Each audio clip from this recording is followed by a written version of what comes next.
जळगावच्या परधाडे स्टेशनजवळ रेल्वे ट्रॅकवर भीषण अपघात झाला आणि 13 जणांचा कर्नाटक एक्सप्रेस खाली येऊन दुर्दैवी अंत झाला। या घटनेचे प्रत्यक्ष साक्षीदार राहुल महाजन यांच्याकडून नेमकं घडलं काय होतं हे जाणून घेतलंय आमचे प्रतिनिधी विशाल ठाकूर यांनी। काल पुष्पक एक्सप्रेसमध्ये अफवा पसरली, आगीची अफवा पसरली आणि जवळपास आपला जीव वाचवण्याच्या नादात 13 लोकांचा कर्नाटक एक्सप्रेस खाली येऊन मृत्यू झाला। घटना अतिशय हृदयद्रावक होती।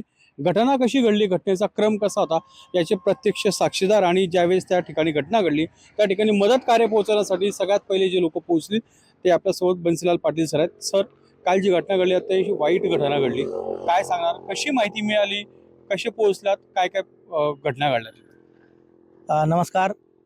कालची अत्यंत दुर्दैवी घटना ही परधाडे वडगाव अडसन दरम्यान झाली। पुष्पक एक्सप्रेसला आग लागली किंवा डब्यांमध्ये जाळ झाला याची अफवा पसरल्याने पुष्पक एक्सप्रेस थांबला आणि तो थांबल्यानंतर संपूर्ण प्रवासी हे आग लागल्याच्या भीतीने रुळाच्या खाली उतरलेत। प्रशासनामध्ये शासकीय कर्मचारी असतील, मग पोलीस डिपार्टमेंट असो, रेल्वे डिपार्टमेंट असो, आणि त्यातल्या त्यात महाराष्ट्राचे संकटमोचन नामदार गिरीश भाऊ महाजन यांना तात्काळ ती माहिती दिल्या गेल्यानंतर महाजन साहेब एकदम इलेव्हन 1 तासाच्या आत तिथपर्यंत पोहोचलेत की रेल्वे शासनाचा हा प्रसंग आता आज इतका मोठा झाला।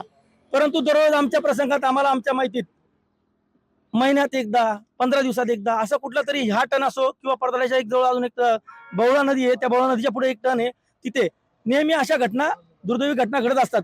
या संदर्भात आम्ही संबंधित अधिकाऱ्यांना व आमचे खासदार असतील, मंत्री असतील यांच्या माध्यमातून निवेदन देऊन तो प्रश्न सोडवण्याचा प्रयत्न करू।